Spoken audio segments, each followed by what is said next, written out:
Hey guys, I got the cabinets mounted to the walls. It took me a good while to do it because and I knew going into it that these cabinets are off the shelf, Lowe's stock cabinets, and I don't think a lot of quality goes into them because they're all kind of whacked out of shape. And the best thing to do is to go ahead and just get them to the wall, basically eyeball them. You want to go ahead and make sure, of course, the tops are level this way and that way. But as far as getting them really, really close to the wall, you're just going to have to eyeball it. I'm going to have to put some like white caulk in here to fill that in. But this is the beauty right here. I got the 8-foot section of butcher block in here. Isn't that gorgeous? This is like a Northern European birch hardwood butcher block. And have you ever seen an office desk with a butcher block? That is beautiful. I was thinking about routing this down, this edge down, to round it over a little bit more, but it's good enough. All I have to do is sand it out.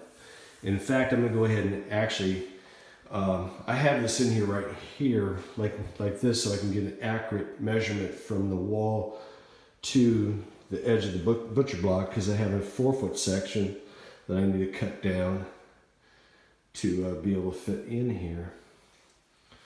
But this is going to be a fantastic workstation.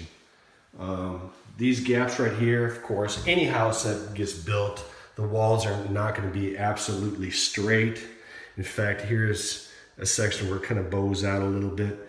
And so, of course, I have some gaps here. But I have some wood, the same color as, or the same type of wood as this butcher block right here. It's like 5 or 6 inches in width. That'll go along here to fill it in all the way around. So you won't ever see a gap in here in this butcher block. And I'm thinking about a darker stain on here. Not the typical butcher block kitchen stain, because it's not a kitchen in here, this is a workstation. I'm actually thinking about like a walnut stain, a nice walnut stain, and put some polyurethane, satin polyurethane down on it. And I'm gonna sand this in place, because this piece right here, my wife had a hard time helping me lift it in here. It's about 100 pounds. So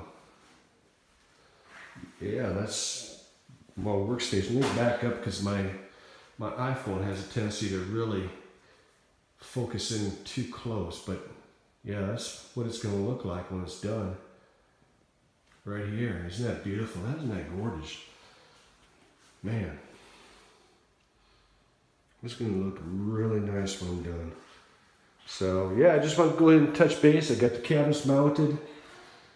Not everything's perfect, nothing ever will be, but they are level all the way around. And I got them in as best as I possibly can.